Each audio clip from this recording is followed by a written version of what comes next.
Hello and welcome to All the Things. My name is April and it's Mental Health Monday. So today is the third part of my anxiety series, and today we're going to talk about phobias.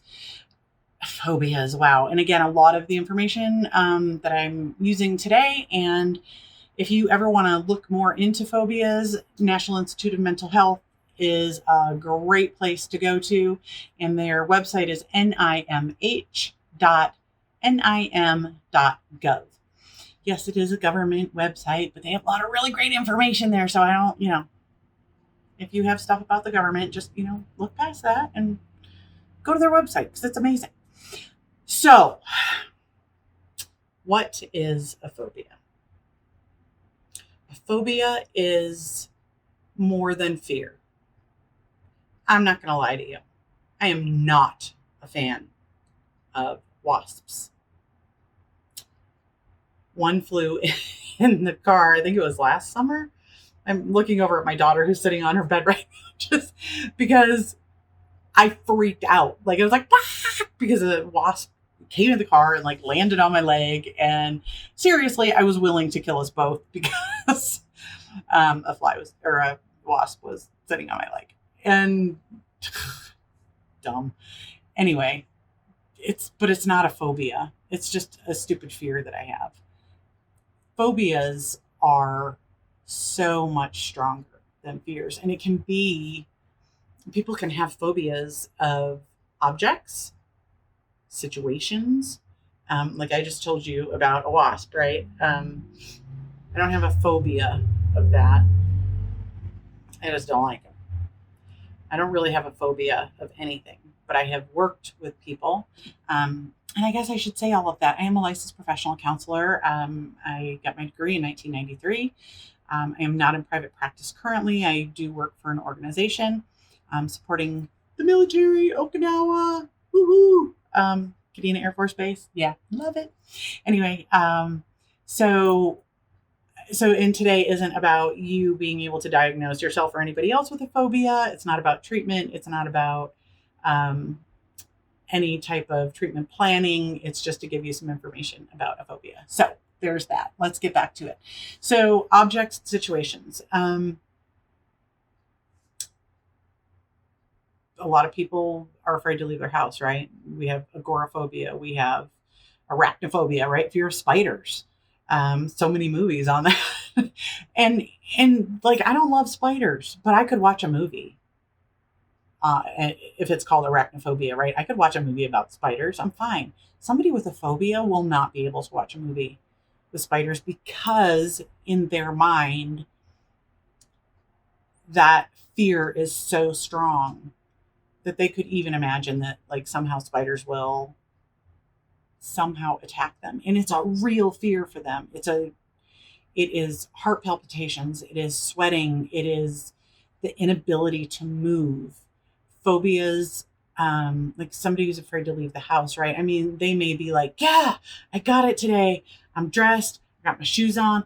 Got my bag with me. I'm ready to go. And they'll open the front door and they cannot cross that threshold. And their fear can be of many things. It could be of people. It could be that something bad will happen to me while I'm out. Something bad will happen to my house while I'm out. Something bad will happen to my pet while I'm out. It can be anything. And it's not made up. And that is something that is so, so very important for folks to remember that why would you want to live that way?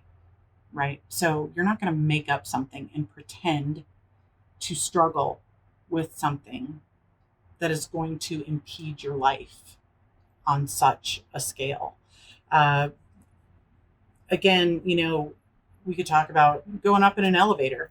And I feel like I have something in my eye. If I'm standing with a group of people and one person nope, can't get on that elevator, can't do it. They're going to walk up 17 flights of stairs because they can't take an elevator. And it's that scary for them.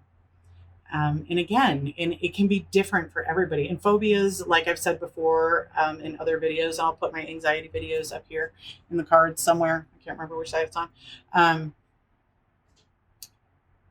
But there's a continuum to phobias, right? Some people may have a fear, but can move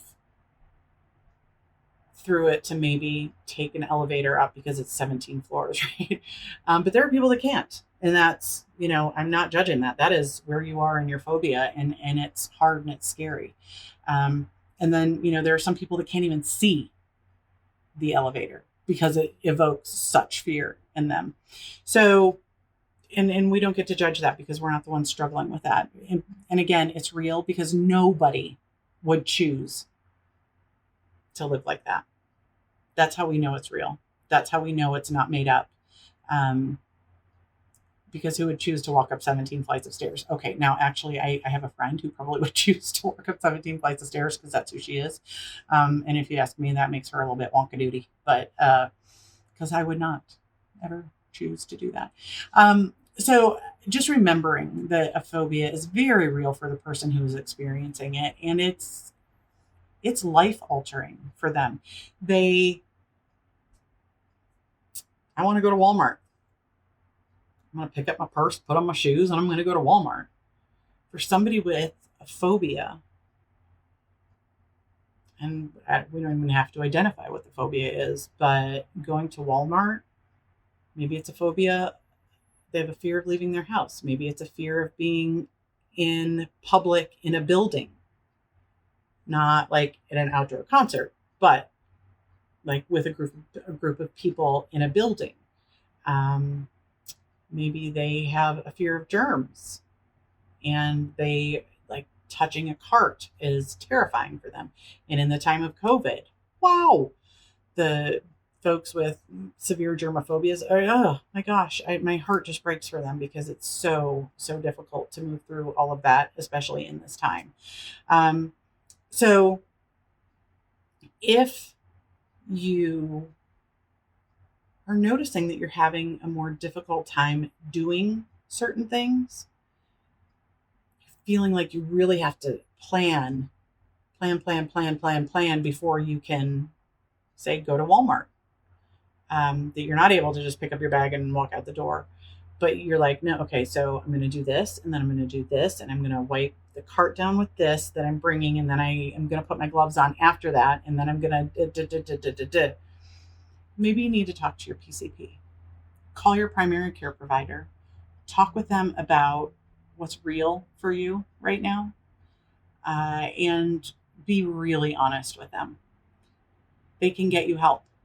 And you can talk to your PCP via Zoom now.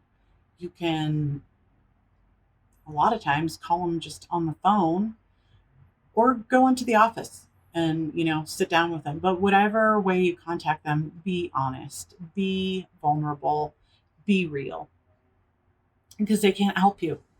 If you're, trying to, no, everything's fine. Actually, I don't even know why I called you. No, I'm fine. They can't help. So let them support you. Let them give you referrals. Talk to them. They may want to do some type of medication treatment in concert with you talking with somebody, with a therapist, with a cognitive behavioral therapist. And I think I'm going to do a video on that. Good idea about the different kinds of therapists that there are. I may have said that in another video. Anyway, still a good idea. So talk with your doctor so they can get you on a treatment plan that makes sense for whatever it is that you're struggling with. Because man, life's too short to be so afraid that you kind of get stuck and you can't move. So, and I think the real point I want to stop here is that phobias, for the person who is living with that phobia, it is so real. And as a person in the life of somebody who has a phobia, it is our job to love them where they're at, understand if, one day last week they could go out for dinner, but this week they can't. And just know that they're not choosing to have this interference in their lives. It's not what they love, right? So again, just really being understanding and supportive, and not being the judge or the boss of somebody else is super important. So anyway, that's phobias. They're hard. They suck. And you don't have to live with them. You can get help. So talk to your PCP and allow your PCP to help you find a treatment plan, design a treatment plan that is going to be the best for you.